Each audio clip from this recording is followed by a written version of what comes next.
আসসালামু আলাইকুম। আমি আজকে সাবুদানা দিয়ে তালের পায়েস রান্না করে দেখাবো।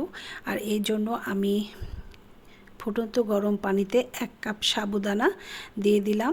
আর এটাকে আমি 70 থেকে 80% সিদ্ধ করে নেব।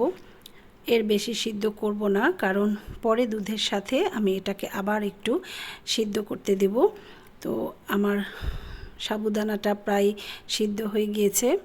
এই যে এইরকম একটু সাদা সাদা থাকা অবস্থায় আমি এটাকে নামিয়ে ছেঁকে নিয়ে ঠান্ডা পানি দিয়ে ধুয়ে রেখে দেব।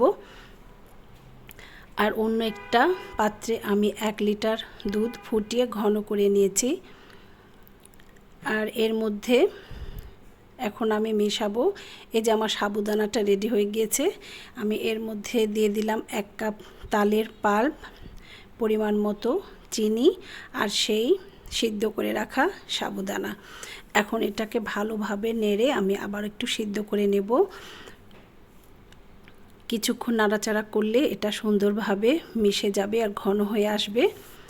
তখন এর মধ্যে আমি দিয়ে দিব 1 চামচ সুজি। এটা দেওয়ার পরে আরও কিছুক্ষণ নাড়াচাড়া করলে সুজিটাও সিদ্ধ হয়ে মিশে যাবে।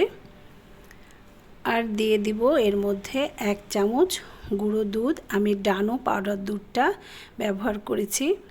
এটা শুধুই স্বাদটা বাড়ানোর জন্য। তো কিছুক্ষণ নাড়াচাড়া করলে এটা সুন্দরভাবে মিশে গিয়েছে। এই যে আমার সাবুদানা দিয়ে তালের পায়েসটা রেডি হয়ে গিয়েছে। এর থেকে বেশি ঘন আমি আর করব না, কারণ ঠান্ডা হলে আরও একটু জমে যাবে। এই যে আমার তালের পায়েসটা রেডি হয়ে গিয়েছে। এখন বাজারে অ্যাভেলেবল তাল পাওয়া যাচ্ছে। একবার হলেও তোমরা ট্রাই করে দেখতে পারো এই তালের পায়েস রেসিপিটা। আল্লাহ হাফেজ।